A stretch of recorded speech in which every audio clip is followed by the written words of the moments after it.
네, 안녕하세요. 오늘은 경매에 있어서 여러분들이 가장 까다롭고 어렵게 느끼는 이 명도에 대해서 한번 말씀을 드려보겠습니다.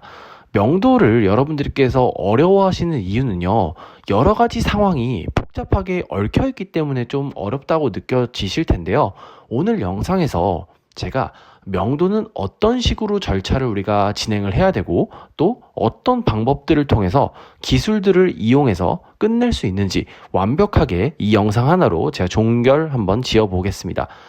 여러분들께서 명도 관련해서 알아두셔야 될 가장 큰 전제는요, 명도는 무조건 낙찰자가 이기는 게임이라는 거예요.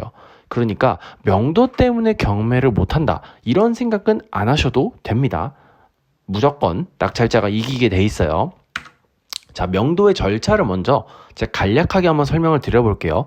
명도는요, 낙찰 이후부터 그 점유자를 내보내는 것, 여기까지가 바로 저는 명도의 전체 과정이라고 생각을 해요. 그래서 제가 여기 화살표로 표시해 놓은 낙찰부터 명도까지의 그 흐름을 보시면 시간 순서대로 어떤 식으로 명도가 이루어지는지 알 수 있습니다. 자, 낙찰을 받은 날을 데이 1, 첫 번째 날이라고 한번 해볼게요. 그러면 낙찰을 받고 나서 여러분들이 14일 뒤에 여러분의 낙찰이 확정됩니다. 이거를 매각 허가 결정이 확정됐다라고 이야기를 해요. 근데 일단 명도에서는 크게 중요하진 않아요. 중요한 거는 우리가 낙찰 받고 45일 뒤에, 즉 46일째 되는 날 잔금을 납부할 수 있어요. 이날이 보통 잔금 기일이거든요. 잔금을 납부하면요, 이제 소유권이 우리한테 넘어옵니다. 그러면 이게 왜 중요하냐면, 소유권이 넘어온 그 순간부터 우리가 인도명령이라는 거를 신청할 수 있어요. 인도명령 신청이 뭐냐면, 지금 내가 낙찰받은 그 집에 거주하고 있는 그 사람을 내보내주세요 라는 법적인 신청을 의미해요. 그래서 인도명령 신청을 해야만 우리가 점유자와 협상할 때 조금 더 우위를 점할 수 있기 때문에 이 과정이 매우 중요합니다. 그리고 인도명령을 신청하셨다면요, 이제 원활하게 합의가 될 경우에는 바로 명도가 가능하고요. 그게 안 될 때는 제가 보라색 박스로 정리해 놓은 것처럼 강제 계고, 강제 집행, 이 두 가지 단계를 통해서 명도가 진행이 될 수도 있습니다. 이게 전체 흐름이에요. 여기서 내 점유자의 상황, 그리고 내가 어떤 식으로 협상을 이끌어 가느냐에 따라서 중간 과정이 생략이 될 수도 있고 모두 진행이 될 수도 있습니다. 자, 그러면은 명도를 시작할 때 어떤 것부터 해야 될지 좀 고민이 많으시죠? 낙찰을 받긴 받았는데, 낙찰 당일날 내가 이 점유자를 찾아가야 돼 말아야 돼, 이런 고민부터 많이 드실 겁니다. 제가 그래서 명도를 시작하실 때 낙찰 당일날 하셔야 될 것, 그리고 잔금 납부 전까지 여러분이 하셔야 될 것, 잔금을 납부하고 나서 해야 할 것, 요 세 가지 시점으로 나눠서 명도를 어떤 식으로 하면 될지 제가 보여드리도록 할게요. 자, 명도의 시작을요, 일단 저는 낙찰 당일날부터 시작을 해요. 낙찰 당일날은요, 낙찰 받고 당장 뭘 해야 될지 헷갈리시잖아요. 제가 딱 정해드릴게요. 두 가지만 하시면 됩니다. 첫 번째, 관리사무소에 방문하시고요. 두 번째, 경매 물건 그 세대에 방문하시면 돼요. 자, 관리사무소 먼저 설명을 드릴게요. 관리사무소에 가셔서요, 내 전화번호를 남기고 나오시면 됩니다.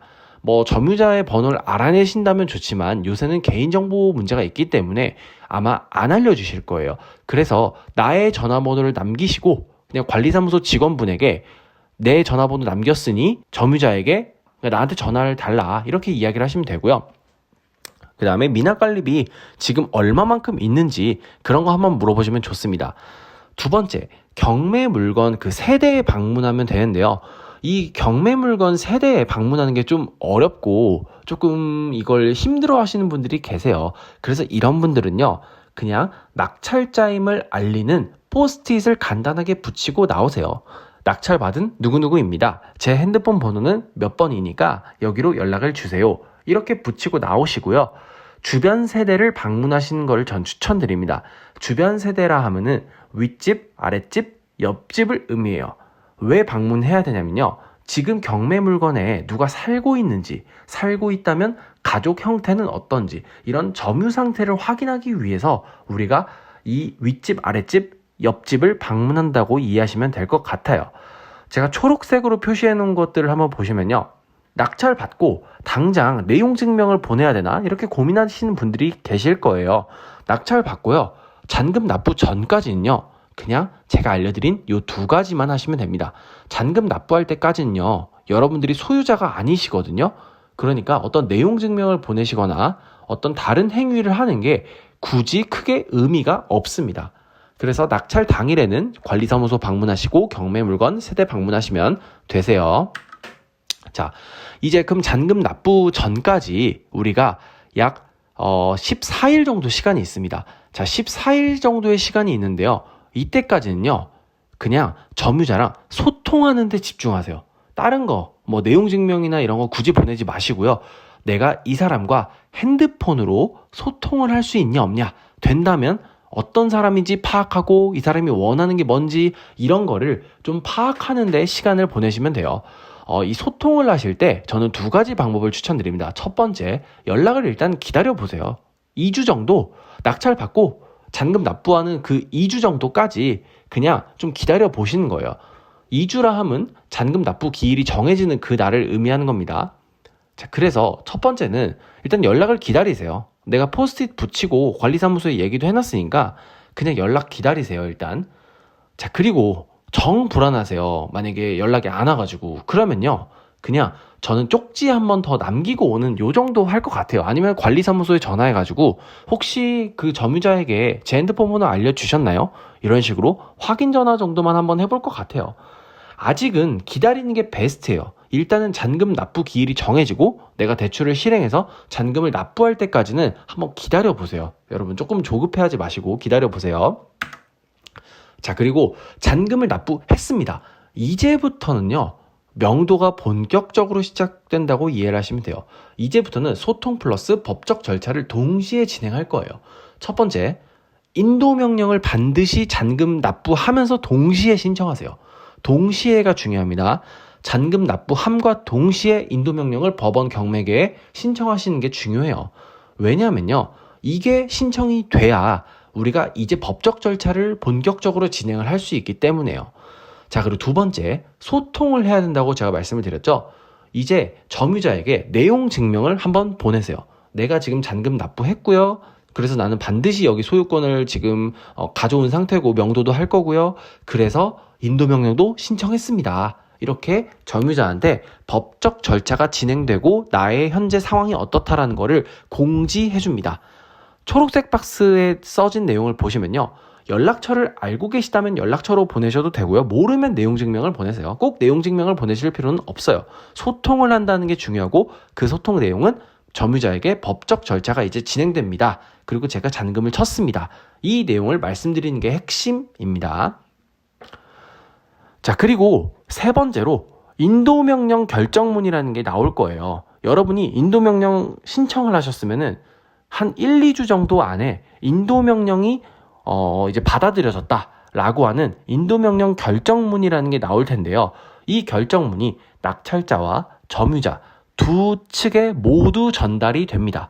이게 전달이 돼야만 우리가 강제 집행을 이제 신청할 수가 있어요.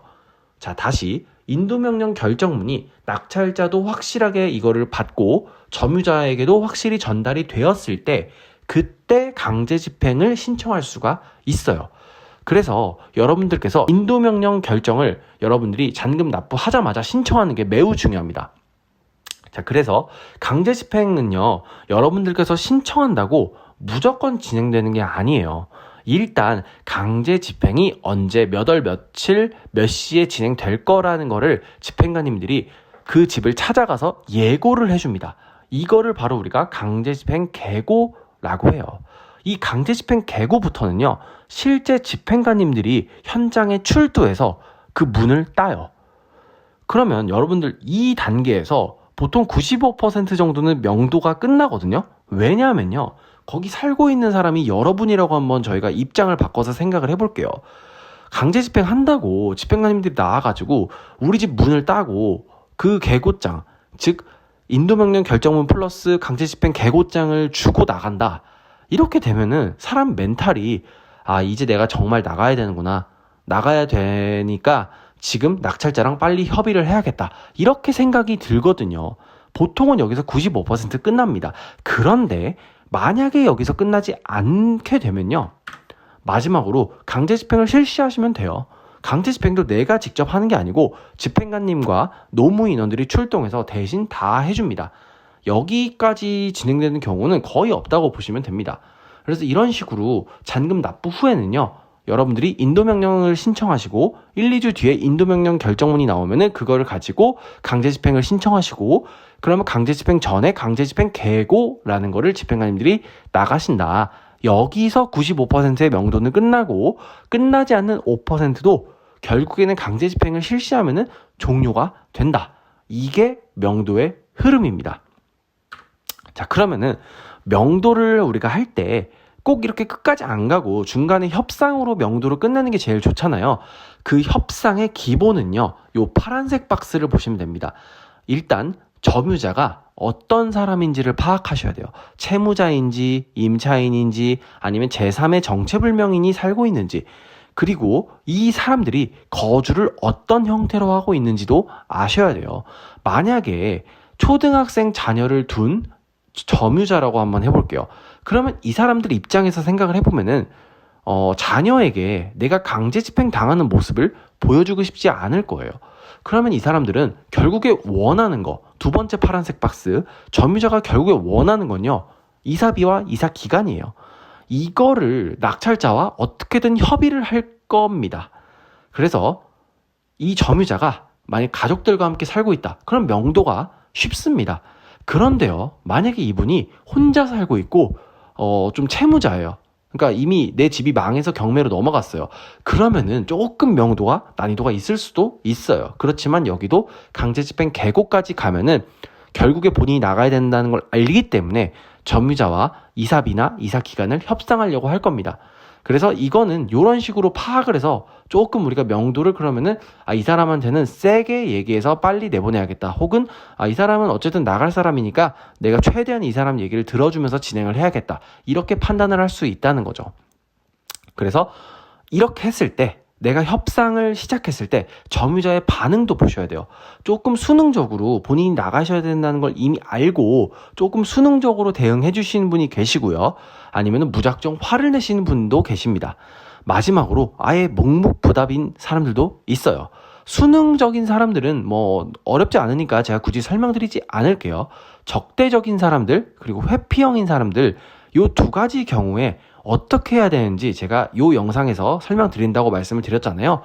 이 두 가지 경우는요. 최대한 빨리 잔금을 치시고 인도명령을 빨리 신청하세요. 그리고 강제집행 계고 있잖아요.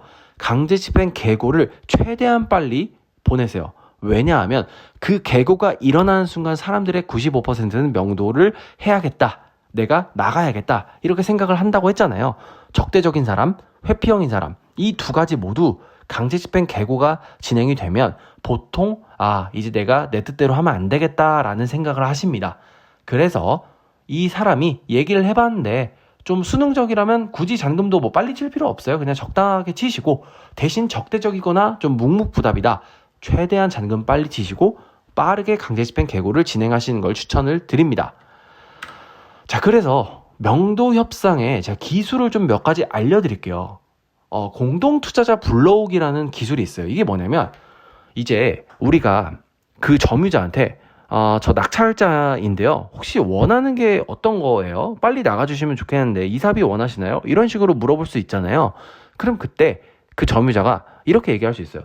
난 이사비 1,000만 원은 받아야겠는데요?